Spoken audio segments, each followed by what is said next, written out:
வணக்கம் நண்பர்களே, மூர்த்தி டாக்ஸ் சேனலுக்கு உங்களை வரவேற்கிறேன். நாம இன்னைக்கு பார்க்க போறது ஒரு மர்மமான பொருளை பத்தின கதை. நாம பயன்படுத்திட்டு இருக்கிற சாதாரண பொருட்கள் சில நேரத்துல அசாதாரணமா மாறினா எப்படி இருக்கும்? அதுவும் நாம தூங்குற நேரத்துல நமக்கே தெரியாம ஒரு மர்மமான ஒலிபரப்பு உங்க வீட்டுக்குள்ள நடந்தா நினைச்சு பார்க்கவே பயமா இருக்குல்ல. சென்னையில இருக்கிற ஐடி கம்பெனியில வேலை செய்யற கார்த்திக்கு பழைய பொருட்கள் மேல ஒரு தனி பிரியம். ஒரு நாள் ஒரு பழைய ஆன்டிக் ஷாப்ல ஒரு மரத்தாலான விண்டேஜ் ரேடியோவை விலைக்கு வாங்குறான். ஆனா அந்த கடைக்காரர் ஒரு எச்சரிக்கை கொடுக்கிறாரு. தம்பி, இந்த ரேடியோவை பகல்ல மட்டும் கேளு, நள்ளிரவு 12 மணிக்கு மேல இதை ஆன் பண்ணாதே அப்படின்னு சொல்றாரு. கார்த்திக் அத பெருசா எடுத்துக்கல. அன்னைக்கு நைட்டு 1 மணி, கார்த்திக் தூக்கம் இல்லாம புரண்டுட்டு இருக்கான். அப்போ திடீர்னு ஹால்ல இருக்கிற அந்த ரேடியோ தானா ஆன் ஆகுது. கர் கர் அப்படின்னு ஒரு சத்தம். கார்த்திக் வெளியே வந்து பார்க்கிறான். ரேடியோவோட அந்த சின்ன ரெட் லைட் எரிஞ்சிட்டு இருக்கு. ஆனா ரேடியோ ஸ்விட்ச் ஆஃப்ல தான் இருக்கு. பயத்துல பக்கத்துல போய் பார்க்கிறான். ரேடியோவில இருந்து ஒரு அழகான மெலடி பாட்டு கேட்குது. பரவாயில்லையே, நல்லாதான் பாடுதுன்னு நினைச்சிட்டு அதை ரசிச்சிட்டு இருக்கான்.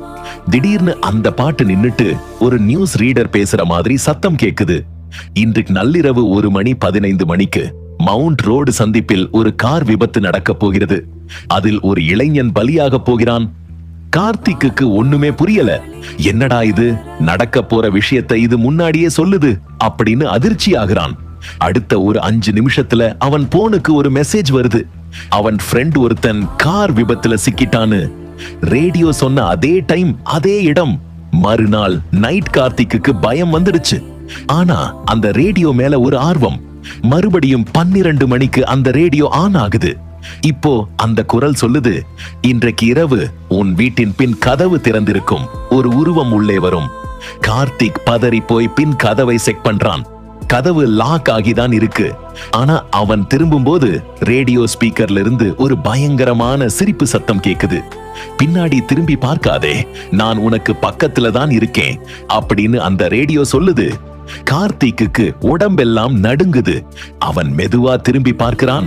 அங்கே யாரும் இல்லை. ஆனா ரேடியோவோட அந்த கிளாஸ்ல ஒரு முகம் தெரியுது. அது அந்த ரேடியோவை செஞ்ச ஒரு பழைய ஆளோட முகம். அடுத்த நாள் கார்த்திகை அவங்க வீட்டுல பார்க்கவே முடியல. போலீஸ் வந்து செக் பண்ணும்போது அந்த ரேடியோ மட்டும்தான் ஹால்ல இருக்கு. ஆனா அந்த ரேடியோவுல ஒரு புது ஃபீச்சர் ஆட் ஆகி இருக்கு. அதுல ஒரு போட்டோ இருக்கு.